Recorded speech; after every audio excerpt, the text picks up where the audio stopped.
Being ninth, is there anything more that I could add to that? It's a bit unfair, isn't it? Hey, what can I add to that? We've heard some wonderful speakers talking about their situation with compassion, and it's so nice. I'm telling you, it's so nice to hear a nurse say she's proud to wear that uniform. When I got asked to do this, I thought, what can I possibly add to you healthcare professionals? I'm just a patient. That's all I am. What can I possibly add to you that you don't already know? What benefit can I be? But, you know, when Dame Baroness Caroline Alexandra asks you to do something, Mum, you do it. You do it. And I was reminded this morning, I had an early meeting this morning, I was reminded, Ashley, you are like Marmite, aren't you? People love you or hate you. For the people who love me, hello ladies. For the people who hate me, show me some compassion right now, eh? And so I really did have to think about what is it that I could benefit? What could I tell you about compassion? So first of all, I always go back to this document, which is the NHS Constitution. Don't yawn. It's one of the most important documents in the NHS. The most important, and I don't think anybody actually knows about it. Because everywhere I go, I read this out. And nobody really knows about the NHS Constitution. It's a simple set of rules. And the reason why I normally read it out is because me just being a patient, you being healthcare workers, it's important to me that you see me as your equal. That's the normal reason I read it out, because it says there the NHS belongs to us all, and again it says the NHS belongs to the people. So that says to me, you and me are equal, no matter what we are, we're in it together. But this first paragraph on page 1, it clearly spells out, and this is important, intelligent people have written this. It clearly spells out, it touches our lives at times of basic human need when care and compassion are what matters most. It doesn't matter about the strategy, the governance. It doesn't matter about pan-London authorities. It doesn't matter who gets involved at what level and what reforms we've got coming next. It doesn't matter about that. Healthcare between two people, and that's what it boils down to, is about care and compassion. We're told that in the Constitution. So I thought, that is my interpretation of compassion. I didn't have to look it up in a dictionary. I didn't have to go on Wikipedia. Right? All taken in the best interest. The reason why I know that, right, compassion is the transfer of kindness and love to each other. Now, my old nan, bless her heart, said something to me when I was very young. Very, very young. And it's stuck with me all through my life. And it's really true. She said, true love, Ashley. I was asking her, when will I get a girlfriend then? And she said, true love, when it happens, when true love happens, is only real when it's shared. Kindness and love is compassion. If there's two people in a room and I want to give you compassion, it can only be there if I share it. Compassion is just a word we use in board papers, in rhetoric. If we put it on our stages and on our letterheads, I'll tell you what we do, we put it in our mission statement, shall we? But it doesn't make it real. 5% makes it real. 95% is in the action, is in the transfer of kindness and love to each other. And I'm not just talking about patient level. I'm talking about to each other. I don't see a lot of compassion going along in board meetings at the moment and exec teams at each other's throats because the pressure's on. I don't see the CQC showing too much kindness and love when they write a damning report that makes you feel even lower about yourself. I don't see too much compassion going on in the room then. Compassion comes in many forms, and we're in this together. The Constitution says that. We just need to see that at every single level of our organisations, not just on ward. So I thought what I would do, I would give you some experiences of compassion through other people's eyes. What compassion meant to them. A patient's view of compassion, Nurse Paula, unrivalled human compassion. That patient was me. Last week, this time, I was delivering a lecture 2 hours long, took a lot of energy, 2 hours long to almost 500 student nurses and doctors down at the University of Surrey. And I had to tell them why they should have service user involvement. And it was based around learning from each other and compassion and stuff. And right at the end of it, we had Q&A, question and answers. And one person said something to me last Friday, about this time, asked me a question. They said, Ashley, you touched on that you had leukemia and the NHS saved your life. Thank you very much. But she said, can you expand on it? Can you tell us what having leukemia was like? And do you know what? I stood there silent because in the 12 years I've been working with the NHS in celebration of the wonderful care that I received at Bart's Health, no one has ever stopped me to ask me what it was like to have leukemia. No one's ever been interested. No one has ever asked me what my experience was like having cancer. You say you want to hear patient stories. No one's ever asked me. You'll ask my opinion on stuff, and I'll work with your workforces and inspire and motivate them. And when this young nurse said to me, what was it like to have leukemia then, Ashley? Tell me some of the things that went on. I was speechless. And for those of you who know me, me being speechless is quite a rarity. And do you know what? I had to get back into that moment when it was happening to me. And I haven't thought about it for a long time either. And the most important part of my care for the 7 months I had it was Nurse Paula and some compassion she showed me on one night. That night, they sent my wife home, who was pregnant at the time, because they knew I was going downhill. The doctors and nurses, but they knew. So they wanted my wife to go home and get some rest for maybe what was coming. And this particular night, things did start going really well. There was doctors and nurses around me. They were trying to keep me alive. They were pumping me full of this, doing this, doing this, doing this, trying to keep me alive. And in my mind here, in my mind eye, I'm thinking, don't give up, Ash, don't give up. Keep going, son, keep going, keep going. And it didn't go well. They called for the priest. And I remember him speaking in this ear. That's all I can remember. I can't remember what he was saying, but he was speaking to me in this ear. And Nurse Paula, unrivaled human compassion.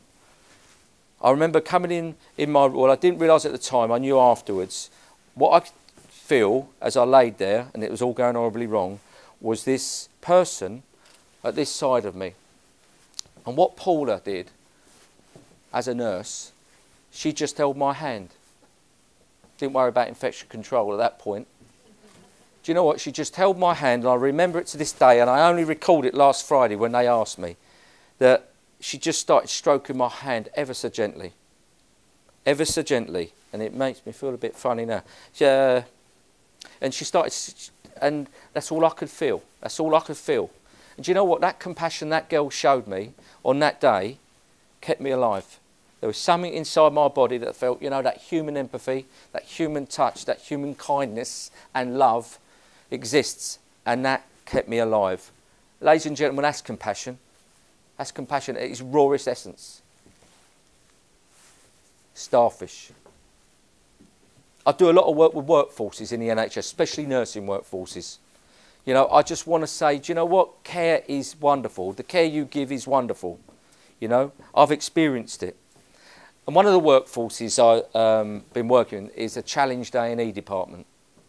And I've been working with the nurses there for about a year.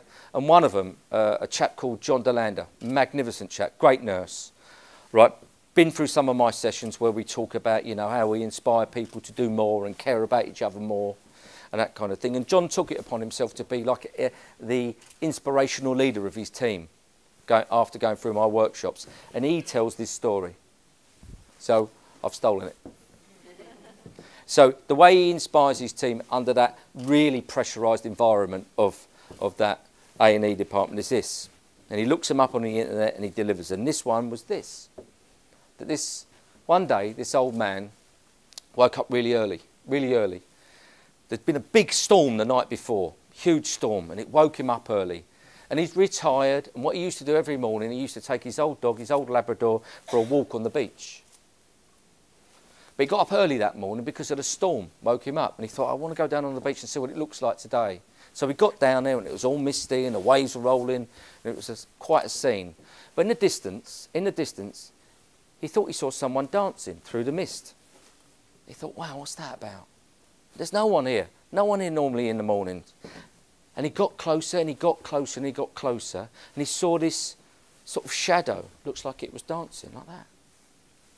And as he approached, he saw it was a young girl. And he said, child, what are you doing out on this morning with the storm? And she said, look around you. And he looked at his feet, and he could see through the storm washed up that night, there were millions of starfish washed up on the shore. Millions. And what she was doing, she wasn't dancing. She was just one by one picking these starfish up and throwing them back in the ocean. And he said, child, what do you think you're doing? What do you think that you're going to achieve? And she said, every time I throw one back in, it makes a difference to that one. Compassion makes the difference. It should say every moment of care. That's me rushing. Compassion is the thing that makes the difference. Not the bed linen, not the morphine, not the governance structure of the new regime. That's what makes the difference to people. Earlier on this year, through someone else's eyes, I've been doing some wonderful work with a lady over there called Earlis Evans, great director of nursing in the community. Now, those district nurses, they're an undervalued resource, aren't they? We don't talk about them enough. They do a hard job on the mean streets of Newham at the moment, don't they? And we've been working on compassion with them, haven't we? But that's aligned to East London Foundation Trust, Mental Health Trust. And 2nd of January this year, this lovely lady, Deputy Director of Nursing, Diane Hull, invited me to come along and have a look. She said, I want you to work with my staff. Do that love stuff you do with them. And I said, all right. And I'd never, ever, I'm ashamed to say it, been on a mental health ward. So the 2nd of January, I was thrown into the deep end over at Hackney, right? And we heard about, you know, I'm walking in, all dressed up, all smart and everything like that, and I'm walking into an environment I've never been before. And it was intimidating to me. I've got to be honest. I was quite scared, if I'm honest. And we spent the day walking around, you know, some very high secure situations over there, some very intimidating, aggressive people over there, down to really nice, lovely people who are transitioning their way out after many years of being in there. And at the end of the day, I sat down with Diane, this beautiful nurse. 30 years she's been doing that. 30 years she's been doing that. And I just said to her, do you know what? It was overwhelming. You know, some bits I was shaking. I was that scared. And she was walking through, wafting through as if it was nothing. And I said to her, the only question I could ask at the end of the day, how do you, in that situation, keep compassion? How do you hold on to that compassion when you're confronted by all of this around you every day? And she said this, and I think it's the best definition of compassion that I've ever heard. When people find themselves under my care, they are very ill. They have lost all hope. They are hopeless, she told me. When they present themselves, they're hopeless. Compassion allows me to hold on to their hope until they are well enough to take it back. That's one of your colleagues. What a wonderful thing to be. What a wonderful thing to do. She doesn't have to worry about what compassion is. That woman is compassion. And I thought I'd finish with somebody else's definition of compassion, and it doesn't bode well. I do a lot of swartz rounds with organisations, bringing, you know, negatives, complaints into a positive arena and say, what can we do next? Some of you might have been through swartz rounds already. And I thought I'd read this. Because in some respects, in my little brain, I think it's a little bit patronising to talk to you about compassion. I do. But I know we need it because we've got stuff like this. And while we've got stuff like this, Caroline is right to bring this to the forefront. Caroline is right to bring you here and talk about it. I'm just going to finish with this. And I do realise in between now, and coffee, so I realise that. There's coffee before compassion here at the moment. I'm not going to read you the whole complaint. I'm just going to read you the back end of it. And obviously it's private. I'm not going to read names out or where it came from. It's not a London organisation, you might be pleased to hear. I lost my adored mother on the 2nd of October 2013. When I arrived on the ward at around 10 a.m, she had been given a massive dose of morphine, which she never regained consciousness from. Although the Liverpool pathway allegedly no longer exists, it robbed us of saying goodbye. During the final hours, we received no privacy except for the curtain being pulled round the bed at our ward. However, the woman in the next bed put her head round the curtain and asked, can we undraw that curtain? When I complained to the sister, she just smirked at us. During these final hours, a dietitian appeared saying it was best to turn off Mum's feed line now. This was the first time we'd seen a dietitian and why she was only attending to Mum in person now that she was passing away. Where was she when the decision was made to place Mum on a soft diet? Why was she at Mum's bedside and not a doctor? Her bedside manner was simpering and false, and it left a lot to be desired. Finally, the ward doctor appeared and just apologised. In the 5 or so weeks that Mum was in your care, my father and I found most of the staff to be unkind and uncaring. The treatment on the ward was substandard and the lack of compassion and privacy was degrading. Mum may not have meant anything to your staff, but she was the world to my father, myself, my grandchildren and extended family and friends. I hope that no other family has to endure what our family had to endure, and I feel that your hospital's neglect was appalling. My mother never stood a chance at your hospital. The odds were so highly stacked against her. Ladies and gentlemen, I love the NHS in all its guises, you know that. But while we've got people being treated like that under our watch, this is our watch, and under our care, we need to come together in events like this and we need to talk about compassion and we need to make sure that compassion is the most valuable discussion we have on a daily basis so that doesn't happen. Thank you for listening.